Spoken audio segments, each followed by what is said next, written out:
Hello friends. आज हम अपनी बुक से एज ऑफ चौसर का रिवीजन करेंगे। अब हमारे पास बहुत ही कम समय बचा है टीजीटी पीजीटी की तैयारी के लिए, इसलिए हम बहुत सारा एक साथ कवर अप करते हुए चलेंगे। फर्स्ट है हमारा, in which century did the renaissance begin in Italy. किस सेंचुरी में रेनेसां की स्टार्टिंग हुई थी इटली में? 14th century. रेनेसां की स्टार्टिंग हुई थी इटली में 14th सेंचुरी में। Renaissance put its beginning in the 14th century in Italy and its end in 17th century। और इसका जो एंड हुआ था वो 17th सेंचुरी में हुआ था। रेनासां का मीनिंग होता है हमारा रीबर्थ। नेक्स्ट है हमारा, who says ready to went on my pilgrimage to Canterbury with full devout heart. Geoffrey Geoffrey Chaucer ने ये कहा था, ready to went on my pilgrimage to Canterbury with full of devout heart। Geoffrey having arrived at the Tabard ready to went, जब वो टैबर्ड इन में जब पहुंच रहे थे तब उन्होंने ये कहा था, ready to went on my pilgrimage to Canterbury with full devout heart. They were 29 of them in all, वो सब 29 पिलग्रिम्स थे। नेक्स्ट है हमारा, the pilgrims in the Canterbury Tales were going to thank Saint Thomas for helping them when they were sick. ये सभी जो Pilgrim थे वो जा रहे थे सेंट थॉमस को थैंक्स कहने, कि उनकी बीमारी में हेल्प करने के लिए थैंक्स कहने जा रहे थे। नेक्स्ट है हमारा, in which of the following Canterbury Tales does the reference to young Theban warriors come? The knight's tale. जो यंग थीबन वॉरियर है वो किसकी टेल में आया था?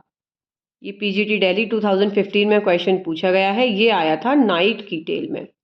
The knight's tale is the first tale from Geoffrey Chaucer's the Canterbury Tales. Geoffrey Chaucer की जो Canterbury tales है उसकी सबसे पहली टेल्स जो हैं वो नाइट ने कही हैं।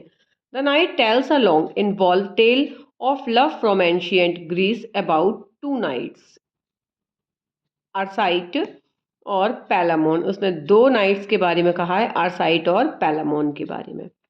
नेक्स्ट है the phrase morning star of renaissance refers to.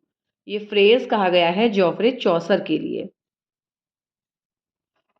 Morning star of renaissance. Although he is not the part of Renaissance itself, which we might date in England by। ये important dates हैं कुछ England की। Caxton introduction of the printing press in England 1476। ये question पूछा जाता है कि Caxton ने प्रिंटिंग प्रेस को कब इंट्रोड्यूस किया था? 1476 में।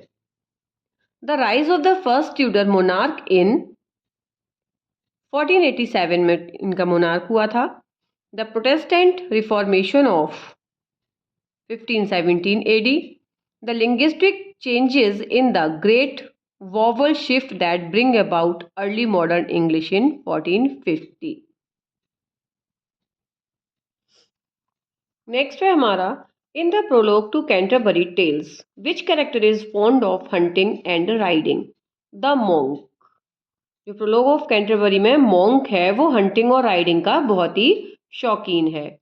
The Normans conquered England in the battle of Hastings in 1066।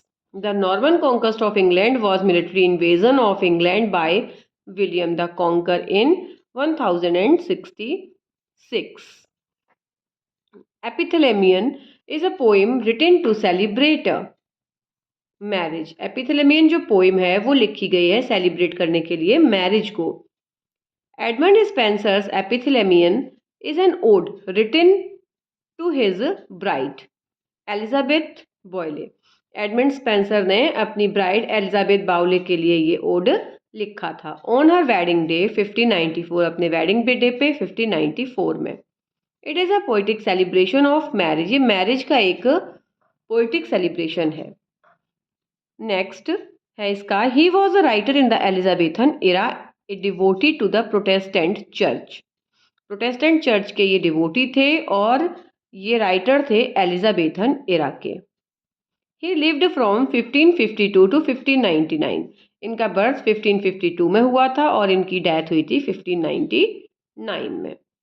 Next है हमारा, in Canterbury Tales Philip appears to be always busy and makes a show to his knowledge.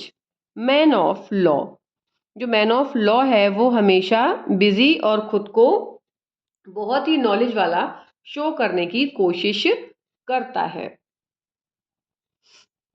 The Canterbury Tales by Geoffrey Chaucer is a collection of 24 stories published in 1400। The man of law is a very busy man, but he takes care to appear even busier than he actually is. इन्होंने Canterbury tales लिखी थी जिसमें कि 24 stories publish हुई थी और इन्होंने 1400 में लिखी थी। मैन ऑफ लॉ बिजी होता नहीं है लेकिन वो खुद को बिजी और इंटेलिजेंट शो करने की बहुत ही कोशिश करता है। The author of Le Morte d'Arthur is Thomas Malory. Le Morte d'Arthur के जो राइटर हैं वो थॉमस मैलोरी हैं। Le Morte d'Arthur originally spelt Lee Morte d'Arthur, middle French of the death of Arthur, is a reworking by the Sir Thomas Malory's of existing tales about the legendary King Arthur. It was first published in 1485 by William Caxton. ये सबसे पहली बार publish हुई थी, William Caxton ने किया था 1485 में, and is today one of the best known works of Arthurian literature. Arthurian literature का इस टाइम ये सबसे बेस्ट वर्क था। The man who brought printing to England is Caxton. William Caxton 1422 to 1491 was an English merchant, diplomat and writer. He is thought to be the first person to introduce a printing press at Westminster, England in 1476. इन्होंने 1476 में printing press को introduce किया था। Caxton translated 24 books. इन्होंने 24 books को translate किया।